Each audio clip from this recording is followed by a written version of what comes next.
But you might, when you get older, your penis might shrink a bit or get like saggy or whatever. Nah, this bad boy ain't going nowhere. I'll be honest. Have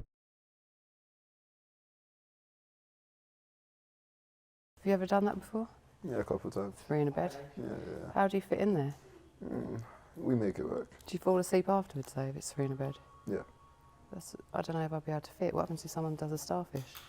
What's a starfish? I'm Claira Hermit. This is In Bed with Claira, and we are back for another episode. Joining me in the bed today, he's a feel-good rapper. He's out here living his bed life. It's Hollywood H. Hardy Caprio. Just like that. I wasn't ready for that pun, man. Did you get it though? It's good, wasn't it? I'm out here living my bed life. You're in the bed. Fair enough. No, let's go. You didn't like that? It was alright. I just wasn't ready for it. Do you know how long it took me to make that up? A minute? A lot longer than that, and then you just parred it like that. Sacked it off. More than a minute? Yeah, I swapped best for bed. That takes a lot of brain power. How are you? I'm alright. How are you? I'm alright. How does it feel to be living your bed life? It's alright, I guess. This is a comfortable bed. It is, isn't it? It's a comfortable bed. Yeah. Is that your leg? Are you like that? How are you? What have you got there going on like that? What, a cross leg? Oh, you're cross-legged. Yeah, I'm bow-legged, innit? Let's have a look. Oh, that's interesting. You should do that off camera. He is wearing trousers. It's absolutely fine. It looks like you're quite flexible though. Yeah, I am. Are you? I'm reasonably flexible, I think. Yeah. Okay, that's good. Do you think that's important? Yeah, it's always good to be flexible. I think so. Schedule, touch your toes. Yeah, schedule, everything. Yeah. Yeah. I was talking about physical flexibility, but you're just talking about... No, that was a pun, but obviously, because you're slow, I might have, do you get me? I just don't think it's funny. Yeah, it wasn't meant to be funny, it's meant to be inappropriate. Okay. Alright, cool, you got me back. I got you back. Right, so we're in a bed. We're going to have like lots of different conversations over the course of this experience, bed life. But I wanted to start today off talking about something. I know that the In Bed with Claira is kind of like fun and that like we talk about loads of different stuff, but I wanted to talk a little bit about you and the statement that you released in August where you're talking about your experience in the music industry and how it's like left you feeling broken. You spoke about your experience of being sexually abused and kind of remembering at 25, which is really recently, and then having to come to terms with it. And I wanted to say, before all the jokes and the banter, that I find you, like, I think you're incredible for doing that. Well, thank you. I think that you're inspirational, and I think that by you being so honest, open and real, like, you will have impacted positively so many people. What made you decide to go public with everything?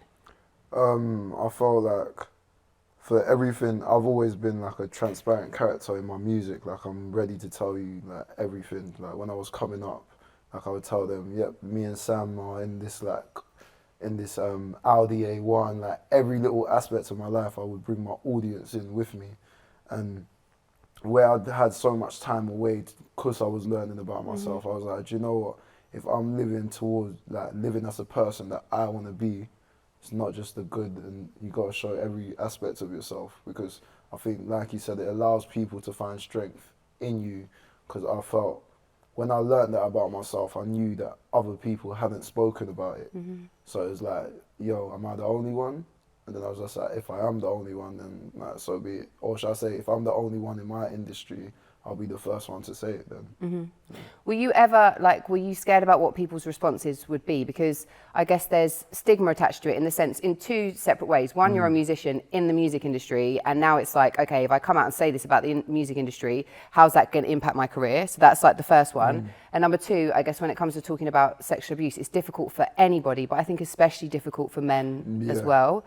So was there ever a point where you were like, this is risky? Yeah, I remember telling one of my friends that I would probably come out about it like maybe a couple months before, and he's like, nah, you can't do that. And I was like, that's why you're you though, and I'm me, innit? So like, I've been bold with everything. So yeah, there's a possibility, but at the end of the day, we all have our own journey and our own like things to overcome. I feel like if you can't accept yourself, how can the world accept you? And even if the world don't accept me, then so be it, innit? You're like wise beyond your years, and I think like when I was listening to your story and like watching the HC podcast and Laid Bare and like kind of listening to you talk about things, there's like parts of my own story that I kind of relate to your story, like where you get to a place where it's like something's not right with me, like with my mental health. I need to take a break, but if I do, I don't know what's going to happen to my career, right? So there's this kind of pressure where everyone around you is like, I'd love to be in their position, but you aren't happy, like you're in that position, but inside it's not okay. Yeah. And so you need to take a break, like you say, to stop and work out like who actually am I, and like what do I actually want, and what is all of this, what is life about? Yeah, definitely. Would you say you're on the better end? I would say now I am, but this, like, when that happened for me, I'd done like the heart-to-heart stuff and everything was going really great. But it was when I had my boobs removed and reconstructed. Yeah. And I think at that time was the first time where I had, once that operation was done, I had 8 weeks off work. Yeah. And it's probably the first time since my sister died that I had stopped and like had time. And then suddenly it was like the grief of my mum dying as a kid, everything I went through, because my sister was ill for 6 years. And when you watch someone die of cancer, like, it's brutal. And you go through all of that, but you don't have time to stop and process it because they need you. Yeah. And you've got to be there, and you're trying to live your life, and you're trying to have relationships, and you're trying to do work, and you're trying to do everything. And when I had that time off, it was just like everything hit me like bam. And then when I went back to try and live my life as it was before, it just didn't work anymore. Yeah. And then, and then I was like, I can't do this, I need to stop. That's a real like serious story. Like I know the feeling, so like I understand what you mean, because it's like more agonizing because it's happening in front of your eyes, isn't it? And then especially when you stop, I feel like you say that's your time to process these things, and it's almost like you would have never stopped if something didn't force you to stop.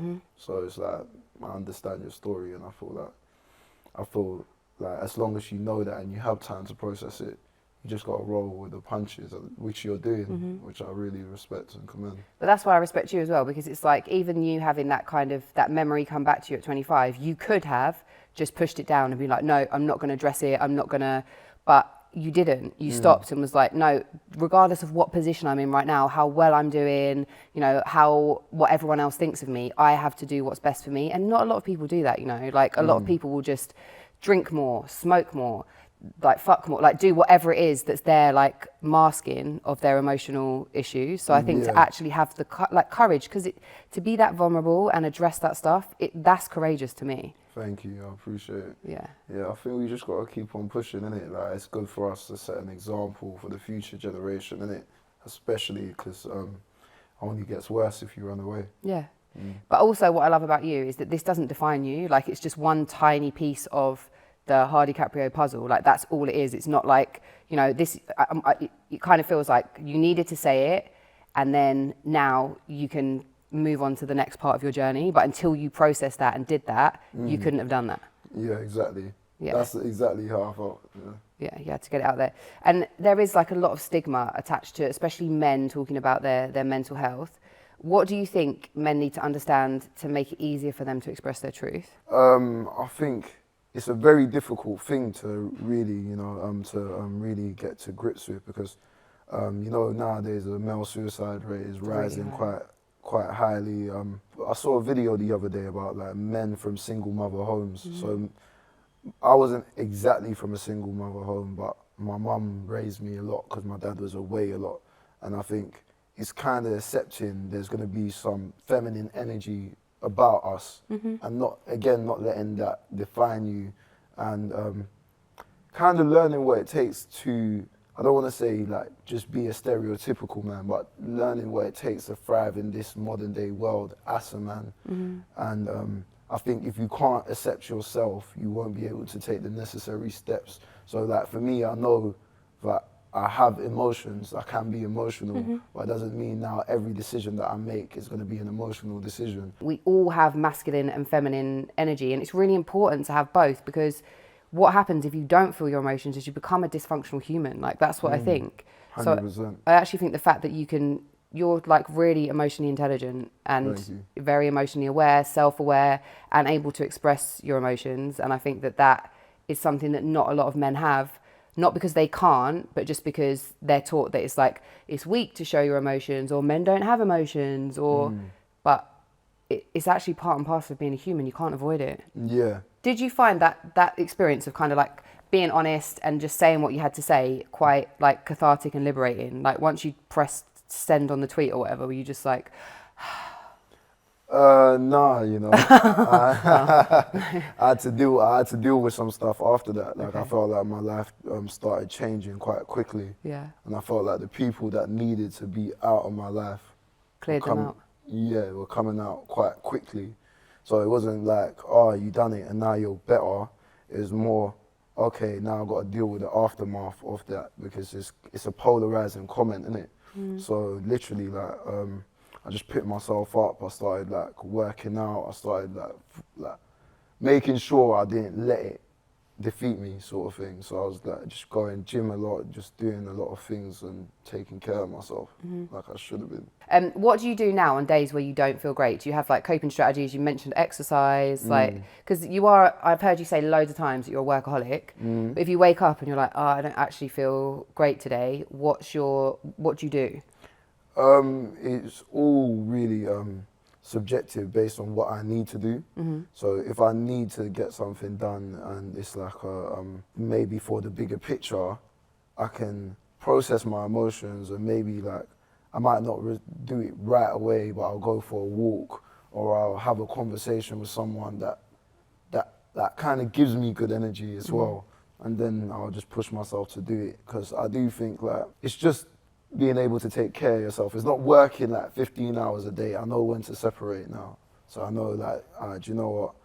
This is my limit. Let me walk away. But on days where I don't feel good, I think, why don't I feel good? And then I can usually come out of it. Because I think there's an element of it's a choice, unless it's like your physical health. If it's your mental health, it's like, why do you feel so negative? And then like right now, I would say, since then, I've always felt quite positive, even with what's been happening. So, yeah. But I guess it's like, I guess for you, it must have been kind of like connecting the dots, because if it's something you didn't know about, there must have been a lot of kind of like questions or behaviours that you didn't understand. And then when you do know, it's like, oh shit, now this makes sense. Yeah. And you spoke about the fact that you've gone to therapy. What do you think that everyone needs to know about therapy? Because I feel like everyone should have therapy. Yeah. So I think with therapy, it's just knowing what you want to get from therapy. Literally, what do you want out of this like conversation? Because every therapist has a different style as well. So do you want someone to help you make a decision? Do you want someone just to get things off your chest and you process it? Because having a conversation can allow you to process your thoughts. Just go in knowing what you want from therapy, I would say. Yeah, go in there, talk to them. Also, I think it's kind of like any relationship you have, you've got to find like the right person for you as well. Yeah. The right therapist for you. Because I've had some where you just go in and they just sit there like this. Yeah. And then I'm like, are you going to ask me a question? And they're like, just nod their head, and you just sit there for ages. And then I get really angry. Like, what's the point of me being here if you're not going to ask me a question? Yeah. But I think that's psychotherapy. There's lots of different types of therapy, and you're right. So as a nation, British people, and I just think as people in general, we tend not to be very good at talking about sex because we've been taught that it's taboo, or that there's like shame attached to it. And I think that's especially the case for women. Are you comfortable and confident talking about sex? And if so, where does that come from? All the time. All the time, all day, every day. I've always been like an easygoing character, you know. So there's a girl I was seeing in uni, and she was just always talking about it, and I was just like, yeah, you love this topic, innit? And then she like, don't you? And I was like, I guess so. I was like, and she was just like, yeah, like obviously when you're with someone, don't you wanna like have the best connection with them? And I was like, I guess so. And then after that, you know, I kind of took that approach with life. And would you and her just hang out and talk about sex? Because I do think that a lot comes from like guys having conversations with their female friends about sex. Like there's a lot of learning that can take place there. I've always had it with a partner. Okay. I've always had it with who I was seeing. I was just like, do you know what? Because everyone likes different things. So like, what's your thing? Communication is key. Comes up all the time on the show. What's one thing that you wish that everyone knew about sex? It's a two-way thing, I guess. Like, don't be selfish. Don't be selfish. That's about it. Do you think that women can be selfish? Because I would say in most cases it's probably going to be men that are selfish. Yeah, I'm saying it to my to the man them still. I'm saying it to my brethren still. What's the most embarrassing thing that's ever happened to you in bed? Probably just bang my head on the headboard. What? That's it. Like headbutting it, like No, this way. no, like that this way. Like bang my head on the headboard. Proper hard though. Hard. Like, yo, I had to stop. You got a dizzy. It's quite a small dizzy spell. Yeah. I got lost in the moment. It happens. Have to lay down. What about you? Well, I've already told one story, but I can tell you another one. So, one of the most embarrassing things that ever happened to me is I was like seeing this guy, and my friend had met like a random group of people when she was on holiday. Yeah. And so we went out on a night out with this random group of people, and then we went back to their house, and they had like a big house share, and I was quite drunk, and I decided to invite the guy around that I was seeing, and there was no like spare rooms, as in like that we could go into, so we were in the kitchen. But the bathroom was also in the kitchen. The main bathroom for like the whole house was like the door for it was in the kitchen. Yeah. So obviously where I'd had a few drinks and I wasn't, I was just let my inhibitions go. I was naked sitting on top of a washing machine and he was like in front of me, obviously. So we're going for it.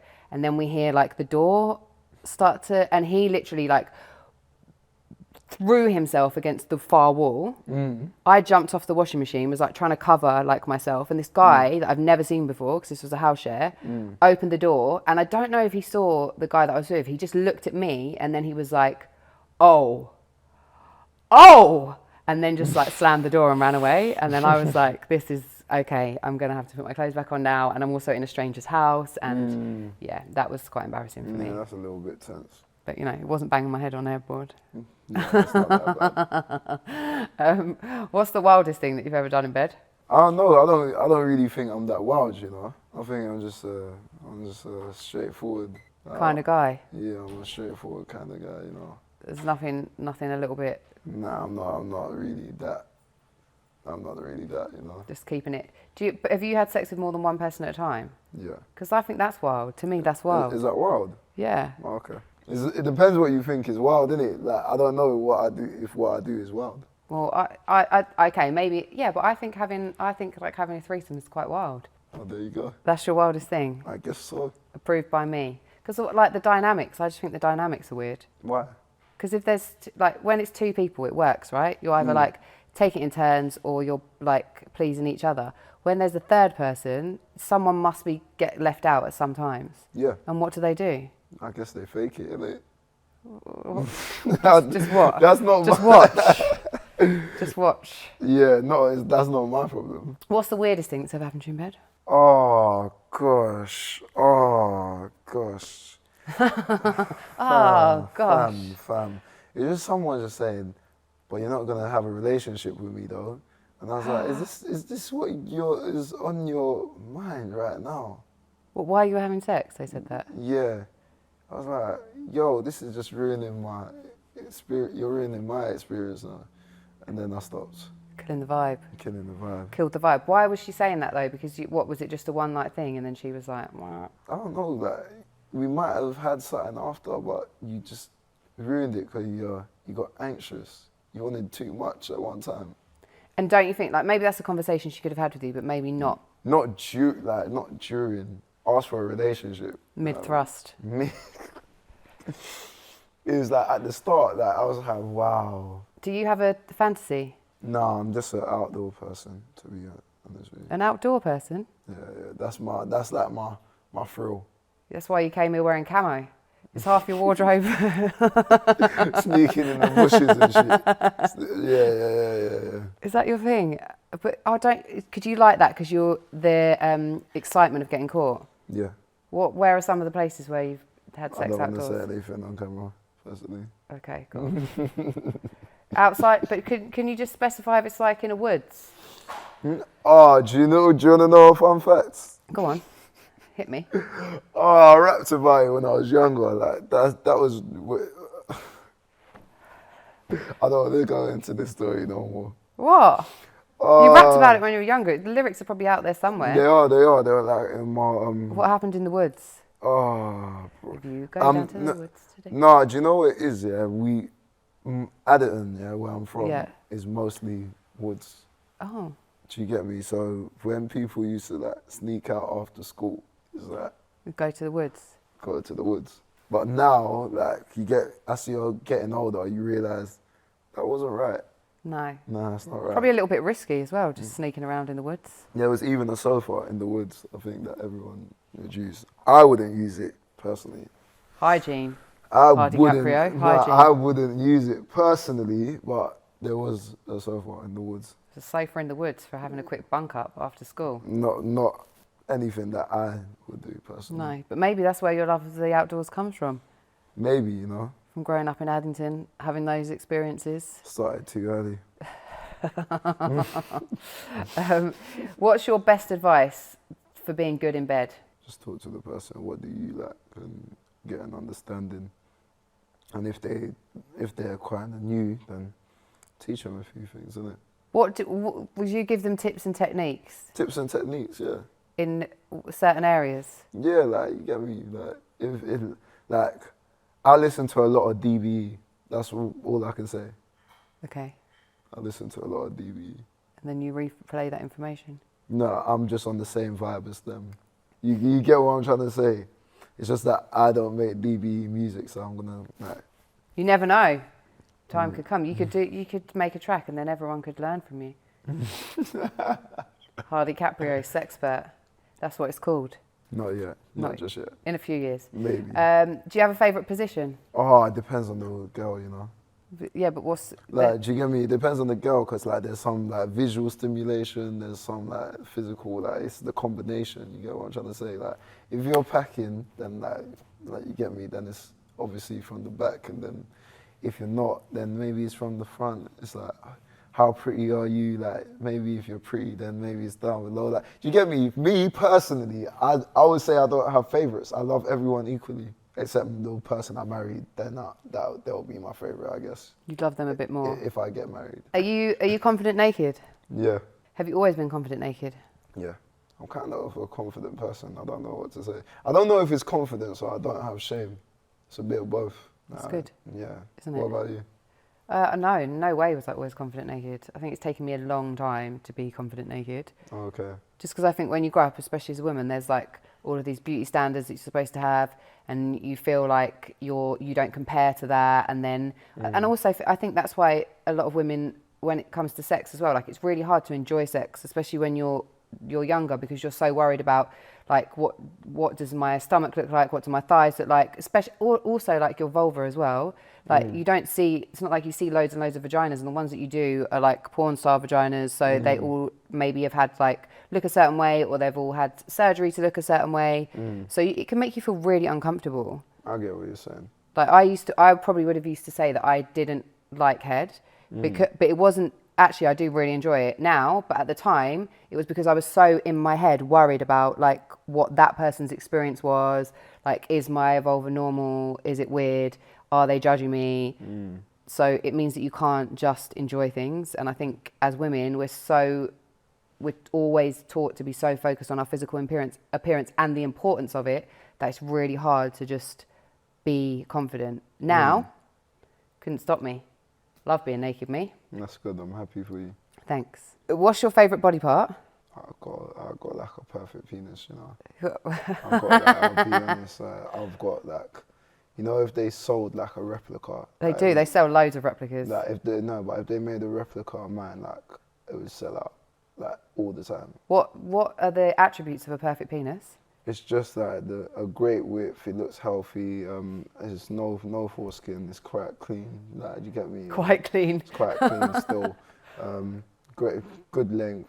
It's not a mammoth. Do you get me? It's like it's really like you work with that. And some people can't work with that because it's a bit big. But so like I can't lie. Probably a perfect penis. You know. The perfect penis. I've been told it numerous times. Obviously, like you get me. You get people that are like groupies, but many a women have stared at that penis and thought, wow. And also, you should speak to like some sex toy companies. You know, they could do like a mold of your penis, then they could make one, and then they could sell it. Maybe when I'm done with like music and all that stuff, maybe that could be your thing. Like, just have a range. You know, like when I'm about to sign out of life, maybe that's like my final give back to the game. But you might, when you get older, your penis might shrink a bit or get like saggy or whatever. Nah, this bad boy ain't going nowhere. I'll be honest. Regular training. If someone wanted to get you into bed, what are your green flags? Personality, just be confident. I like confidence. Just that? You know what you want, innit? And obviously, I'll choose the rest. You can't really get me, I'll be honest. I'll try to get you. Is that how it works? Yeah, I'll try to get you. So basically then, you don't want someone who's like keen or who chases you. You like someone who's quite aloof. Yeah. What are your red flags? Someone that's keen and like trying to chase me. Chase after you. I could just imagine you running away. Yeah. No, get away from me. I'll put my manager in between us, like, yo, get off me. I imagine him, like, and then you're like that, and then like spinning around, trying to escape. Yeah. Trying to escape the girls. What's your favourite form of intimacy that isn't sex? Conversation. I like a good conversation. So anything that lets me like know how your mind works, kind of thing. Deep conversations. Yeah. What about yours? I like physical touch. It's like hugging, people stroking my hair. I think that's quite nice on my head. Yeah. But also, I guess like conversation, eye contact. It's my thing. Yeah. I like eye contact. I can tell now. Yeah, you're not good at it though, but you can practice, it's fine. Have you ever faked an orgasm? Yeah. Have you? I find this so interesting. Yeah. No, like, can you tell us about it? Why did you do it? I was just like, this is just ain't going nowhere, is it? Like, I was like, this ain't working for me. And I was just like, and then I was like, oh yeah, I came. And she like, but nothing came out. I was like, oh, sometimes that happens. Was your actual noise? Because when I fake orgasms, I put some actual acting skills behind it, you know? I'm not going to do it now. So how can you want me to open up with everything if you don't want to open up with everything? You made the noise. Yeah, but you can like now take the lead. What, and making more of a noise? Yeah, you got to do that now. I'm not going to do that now. You're getting shy? I'm not getting shy. I just it's don't, right. I don't know if I just thought you can. were more confident. I just don't know if I can do that. So you can't do it on demand. So how can you fake it if you No, can't do it in on that demand? moment I can. So you can only fake it. So then it's kind of real, isn't it? No, it's not. But you can. It's acting in that moment. So that means you can act on demand. No, obviously not. No, I can only act when I need to, when it's about survival. So for you, because I think it's like 1 in 4 men admit to having faked an orgasm. When it comes to women, it's like 65% of women admit to faking orgasms on a regular basis. Yeah. Does that surprise you? No. Do you think that women have faked orgasms with you? Maybe. Does that bother you? No. I create an open environment for you to tell me what you like. So if you faked it, let yourself down, didn't you? Wow, you're harsh. It's your fault. But you would be completely cool if someone was giving you feedback, like all of that kind of stuff. It doesn't bother you. Yeah, that's calm. Do you think that you're having like the profile that you've got hinders your like dating life? It like probably helps in some ways, but hinders in others. No, probably hinders it. To be honest with you, it makes me like women, innit? You know, like women are like a prize. It's like I'm a prize, and I feel like that's jarring. You don't want to be a prize. No, man, like chill out. You're a trophy. Yeah, I'm a trophy. I don't like that. You don't want to be a trophy. No. First prize, first place trophy. When it comes to, I guess, like nudity, sex, and all of that kind of stuff, there's loads of like double standards between men and women. Like we touched on like body count and like body hair, like the orgasm gap, all of those kind of things. How do you think that we can start to like change that so there's less double standards and women feel more confident? Would you not say it's starting to happen now anyway with people like yourself, Aloni, like people coming out and talking about it and just being vocal? I think the rest is up to time.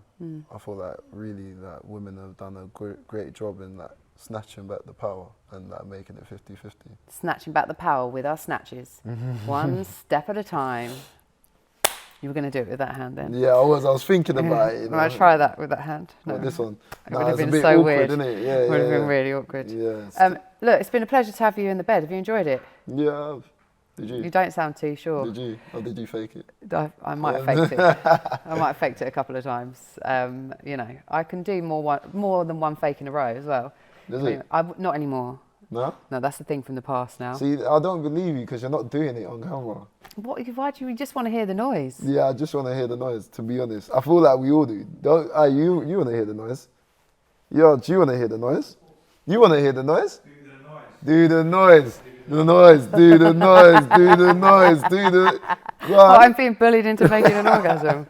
This is so awkward. Isn't that all the time, I though? think I have to put this down. Like, what, that I'm awkward? No, about getting bullied into faking it. Well, no. I think sometimes you do it because you really like the person. You don't want to hurt their feelings. Sometimes you do it because you want them to stop. And if you tell them that you haven't come, then they try even harder. And it's like, no, that's not going to work. It wasn't working before. Just because you do it more doesn't mean it's going to work. That's just going to make it worse. Sometimes it's because you're genuinely scared that that it might make them kick off because their ego is going to be hurt.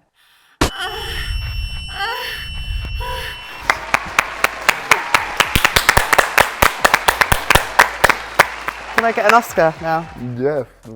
Well done. Thanks. Would you have believed that if I did that? I- Can you shake your legs a little bit? Got you me. know? Got me thinking. Let me call up some of my. Find out. Let me find out. Yo, like. On that note, I think I need a bit of rest. Let's go. Let's go to sleep now. Don't touch me up. No, that's okay. Not consenting. No. Oh. Consent is the only way, okay?